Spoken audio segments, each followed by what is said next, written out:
अपना बदला पूरा कर लेते हैं। शायद आपको लगता होगा कि बदला लेने की भावना केवल इंसानों में ही होती है, किंतु ऐसा नहीं है।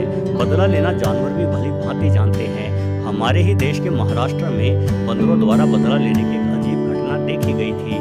महाराष्ट्र के भीड़ जिले के माजल गांव में बंदरों के एक समूह ने बदला लेते हुए एक या दो नहीं बल्कि करीब 250 कुत्तों को मार डाला था।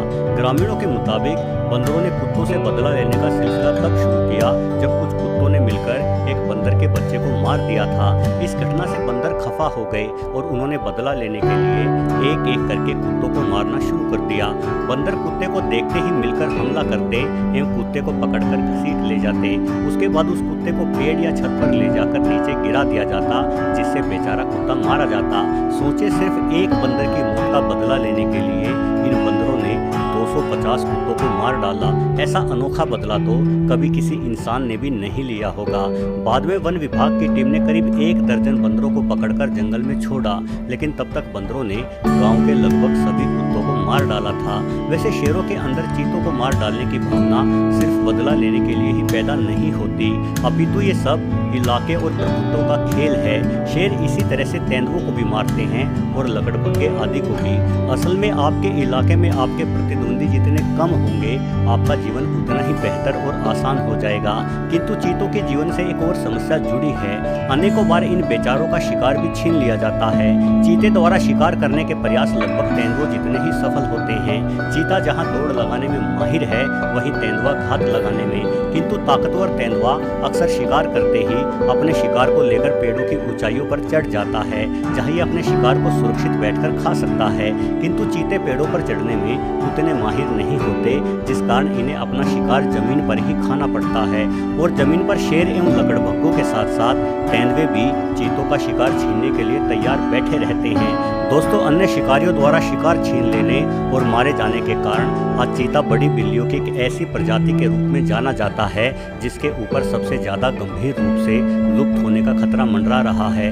पूरी दुनिया में चीते केवल अफ्रीका में ही बचे हुए हैं और इनके लुप्त हो जाने के खतरे को ध्यान में रखकर ही कुछ चीतों को अफ्रीका से लाकर भारत में बसाए जाने की कोशिशें भी लंबे समय से चली आ रही हैं।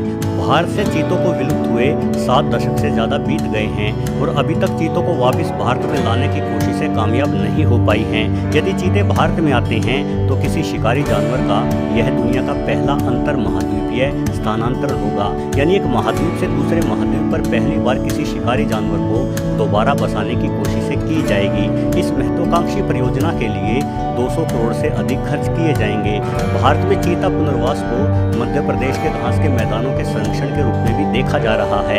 ये घास के मैदान कई अन्य प्रजातियों के घर हैं, लेकिन पिछले कुछ दशकों से यहाँ घास चरने वाले जानवरों की संख्या तेजी से बढ़ी है।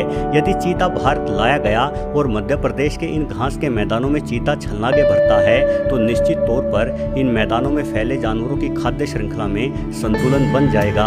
वैसे चीता के आते ही भारत दुनिया का इकलौता ऐसा देश भी बन जाएगा जहाँ बड़ी बिल्लियों की सभी प्रजातियाँ यानी शेर, बाघ, चीता और तेंदुआ भी पाया जाता है। जीव विविधताओं के रूप में ये हमारे पास एक बहुत बड़ी उपलब्धि होगी। चीतों के लंबे कदमों वाली तेज रफ्तार से लेकर उनके व्यक्तित्व तक हर एक गुण इन्हें दिलचस्प शिकारी बनाता है। चीते एकमात्र ऐसी बड़ी बिल्ली भी हैं जो शेर या बाघों की भांति दहाड़ती नहीं बल्कि छोटी बिल्लियों की ही भांति म्याऊं जैसी आवाज निकालती है।